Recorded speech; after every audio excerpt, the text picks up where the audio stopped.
Assalamualaikum warahmatullahi wabarakatuh. Hai, saya Suci Sriarjudin, peserta pelatihan dasar calon pegawai negeri sipil golongan 3 angkatan 2 Kabupaten Sinjai tahun 2023 dengan unit kerja RSUD Sinjai.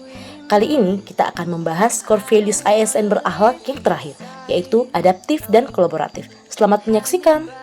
Materi substansi pertama adalah adaptif. Apa sih itu adaptif? Adaptif merupakan salah satu karakter yang penting dibutuhkan oleh individu maupun organisasi untuk mempertahankan kelangsungan hidupnya. Adaptif adalah karakteristik alami yang dimiliki makhluk hidup untuk bertahan hidup dan menghadapi segala perubahan lingkungan atau ancaman yang timbul. Selanjutnya, apa kita harus beradaptasi? Adapun beberapa hal yang menjadi penyebab dan mengharuskan kita survive untuk terus beradaptasi yaitu: yang pertama, perubahan lingkungan strategis. Yang kedua, kompetisi yang terjadi antar instansi pemerintah. Yang ketiga, perubahan iklim. Yang keempat, perkembangan teknologi. Dan yang terakhir, komitmen mutu. Selanjutnya, bagaimana sih kita menghadapi ancaman future? Nah, sebelumnya kita harus tahu bahwa future merupakan akronim dari volatility, uncertainty, complexity, dan ambiguity. Maka disimpulkan, hadapi volatility dengan vision, hadapi uncertainty dengan understanding, hadapi complexity dengan clarity, dan hadapi ambiguity dengan agility. Selanjutnya, kita akan membahas 9 elemen budaya adaptif menurut Management Advisory Service UK. Hal ini meliputi purpose, culture values, vision, corporate values, corporate strategy, structure, problem solving, partnership working, and rules. Untuk memastikan agar organisasi memiliki pengetahuan yang mutakhir, maka organisasi dituntut untuk melakukan 5 disiplin. Yang pertama, mengasah pengetahuannya hingga tingkat mahir, berkomunikasi hingga memiliki persepsi yang sama, memiliki visi atau cita-cita yang ingin dicapai bersama, memiliki mental model yang mencerminkan realistis, sinergi dalam melaksanakan kegiatan, serta berpikir sistematik.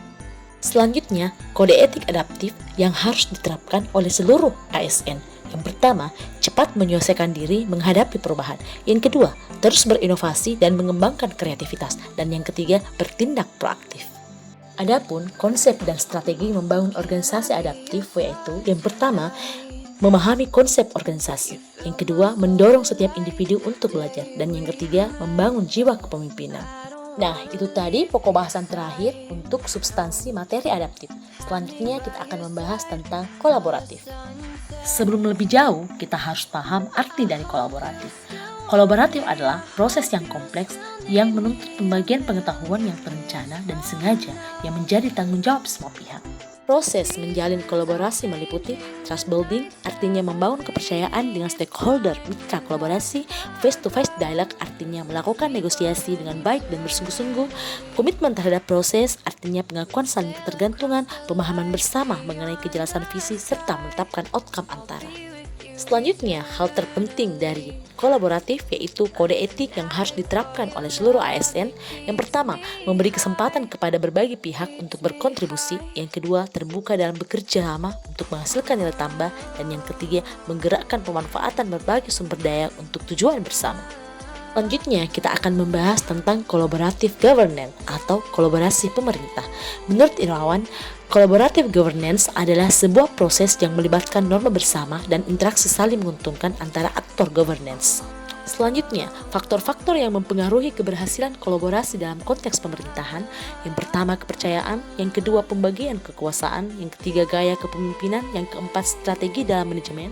Dan yang terakhir, formalisasi pada pencapaian kolaborasi yang efektif antara entitas publik. Selanjutnya, faktor penghambat keberhasilan dalam kolaborasi pemerintah. Yang pertama, ketidakjelasan batasan masalah karena perbedaan pemahaman dalam kesepakatan kolaborasi. Yang kedua, dasar hukum kolaborasi yang tidak jelas. Selanjutnya, kita akan membahas WOG atau Whole of Government. Artinya, sebuah pendekatan penyelenggaraan pemerintahan yang menyatukan upaya-upaya kolaboratif pemerintahan dari seluruh sektor dalam ruang lingkup koordinasi yang lebih luas guna mencapai tujuan-tujuan pembangunan kebijakan, manajemen, program, dan pelayanan publik. Adapun keuntungan dari Whole of Government, yang pertama, outcome focus, artinya berfokus pada outcome yang tidak dapat tercapai. Yang kedua, boundary spanning, artinya implementasi kebijakan lintas instansi. Selanjutnya, enabling, artinya mampu memahami tantangan kebijakan yang komplit. Dan yang terakhir, strengthening prevention, artinya mendorong pencegahan pada masalah yang muncul. Selanjutnya, praktik whole of government. Yang pertama, penguatan koordinasi antar lembaga. Yang kedua, membentuk lembaga koordinasi khusus. Yang ketiga, membentuk gugus tugas. Dan yang terakhir, koalisi sosial. Baik, itulah tadi review materi tentang salah satu core values ASN, yaitu berakhlak, adaptasi, dan kolaboratif. Semoga bisa menambah pengetahuan serta memberi manfaat untuk mewujudkan sikap ASN yang berakhlak. Dan sekarang ASN muda, come on, stop complaining and start your contributing for Indonesia. Wabillahi taufiq wal hidayah. Wassalamualaikum warahmatullahi wabarakatuh.